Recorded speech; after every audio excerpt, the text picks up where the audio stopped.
Okay, so our learning attention for today is us still sticking with what a plot of a story is. What is the plot, and then what is the theme?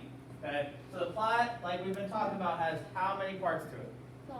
Five. Okay, and I say it's usually easiest if you find which one first? Climax. The climax, good. And the climax is the what moment? What happens in the climax?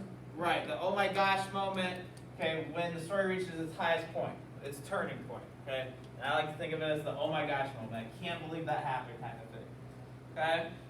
And then the theme is simply the lesson that we should be learning from the story. How can we apply that same lesson into our own life, sort of thing, okay?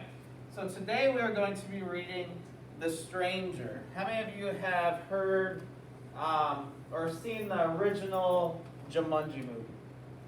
Have you seen the original Jumanji movie?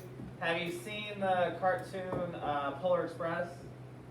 Okay, the guy that actually wrote those stories is the same guy that wrote The Stranger. Okay, Chris Van Allsburg. So while I'm reading today, what you're going to have to do for the questions later is you're going to have to, again, fill out the plot. Okay, what is the plot? What is the theme? All right? So, The Stranger. It says, it was the time of year Farmer Bailey liked best, when summer turned to fall. He whistled as he drove along. A cool breeze blew across his face through the truck's open window. Then it happened. There was a loud thump. Mr. Bailey jammed on his brakes. Oh no, he thought, I've hit a deer. Has anyone in here ever been in an accident before? Been in a car with an accident? No?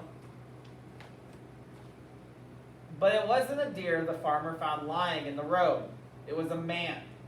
Mr. Bailey knelt down beside the still figure, fearing the worst. Then, suddenly, the man opened his eyes.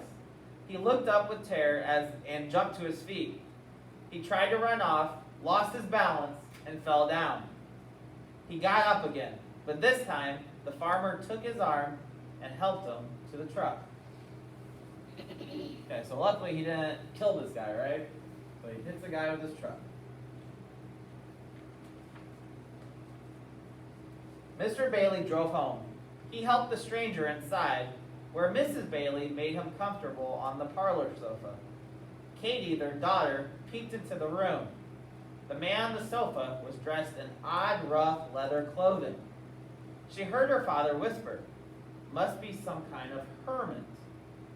Sort of a fellow who lives alone in the woods." The stranger didn't seem to understand the questions Mr. Bailey asked him. "I don't think," whispered Mrs. Bailey, "he knows how to talk."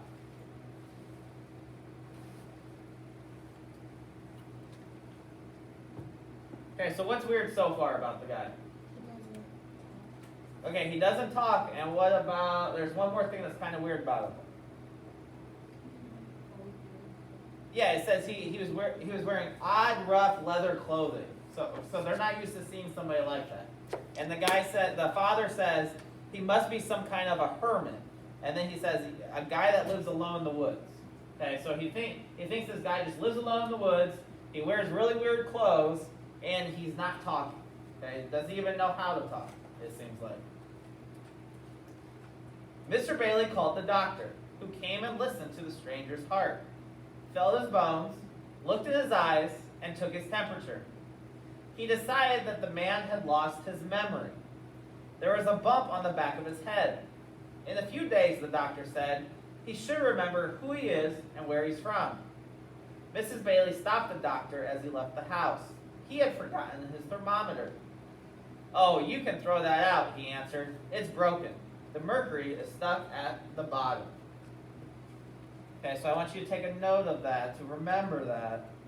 You don't have to write it down, but I want you to take like a mental note that he says that the mercury is stuck at the bottom. So on the thermometer, the higher the mercury goes, that red line that goes up, it means it's getting what? Hotter, right? So if it's stuck at the very bottom, it must be what? Freezing, okay? Cold and freezing. But the doctor says he thinks it's broken, so he's like, just throw it away. Mr. Bailey lent the stranger some clean clothes. The fellow seemed confused about buttonholes and buttons. In the evening, he joined the Baileys for dinner. The steam that rose from the hot food fascinated him. He watched Katie take a spoonful of soup and blow gently across it. Then he did exactly the same. Mrs. Bailey shivered.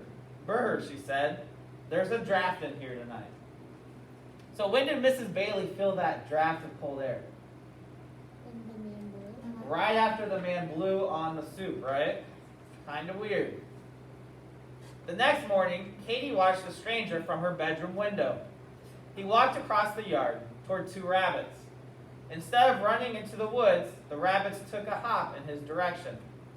He picked one of them up and stroked its ears, then set it down. The rabbits hopped away, then stopped and looked back, as if they had expected the stranger to follow. So how many of you have seen like wild rabbits in your yard before? And can you just like kind of walk right up to them and pet them? No. No, they end up doing what? Running away. Yeah, they take off. They're fast, right? So it's weird that these rabbits are coming right up to him. And in this picture, he's holding one of them. Kind of strange. When Katie's father went to the fields that day, the stranger shyly tagged along.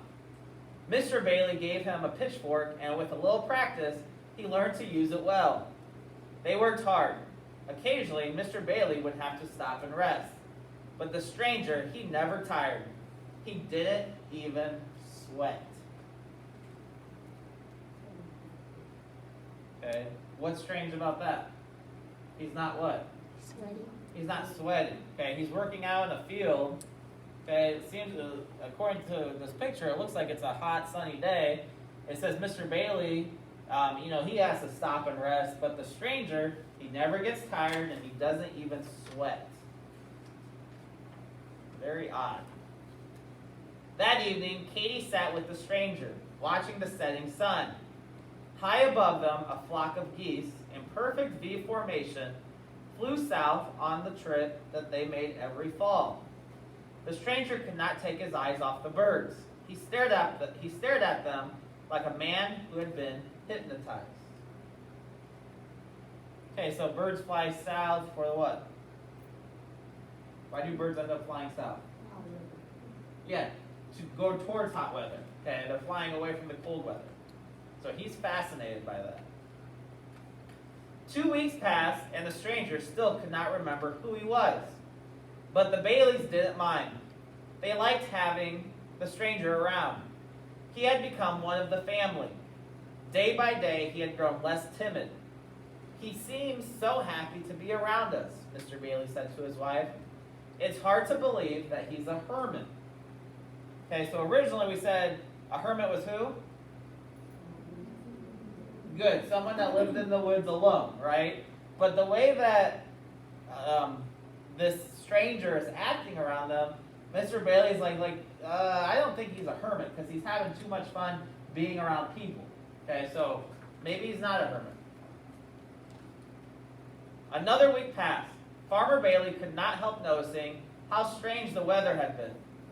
Not long ago, it seemed that autumn was just around the corner. But now it still felt like summer, as if the seasons could not change. The warm days made the pumpkins grow larger than ever.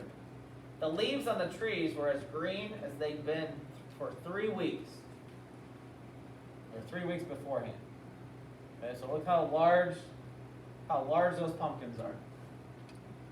Okay, so by this time, usually they've already, harvested everything, but now everything's still growing. The trees are still green. One day, the stranger climbed the highest hill on the Bailey farm. He looked to the north and saw a puzzling sight.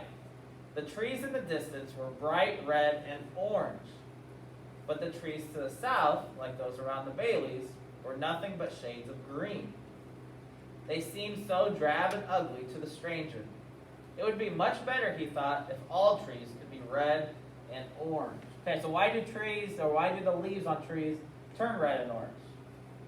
What season does it usually represent? Fall time, right? Okay, but where he's at on the Bailey's farm, everything's still green. and it should have changed by now. The stranger's feelings grew stronger the next day. He couldn't look at the tree's green leaves without sensing that something was terribly wrong. The more he thought about it, the more upset he became, until finally he could think of nothing else. He ran to a tree and pulled off a leaf. He held it in a trembling hand, and without thinking, he blew on it with all of his might. And if you can see the picture, what color is the leaf now? It's like an orange color, right? Now it was green until he what? Blue on it. Until he blew on it. Okay, remember when he was at the dinner table and he blew on his soup and Mrs. Bailey felt a chill? At dinner that evening, the stranger appeared dressed in his old leather clothes. By the tears in his eyes, the Baileys could tell that their friend had decided to leave. He hugged them all once, then dashed out the door. The Baileys hurried outside to wave goodbye, but the stranger had disappeared. The air had turned cold, and the leaves on the trees were no longer green.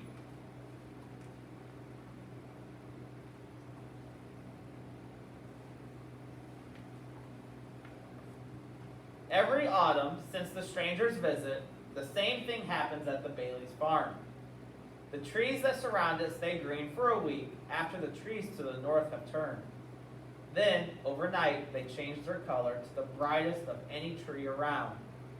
And etched in frost on the farmhouse windows are words that say simply, "See you next fall."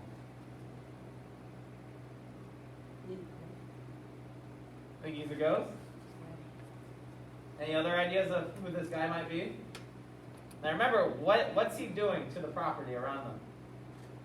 Making it cold. Okay, he's making it cold, but he's changing the leaves, right? Okay. Whose brother? Okay. Have you ever heard of Angel. Jack Frost? Okay. Well, you think of like Mother Nature, you think of also Jack Frost. So perhaps he is Jack Frost who changes the seasons. Okay, so what I want you guys to do is go ahead and open up your questions and work on those, and then we will talk about them.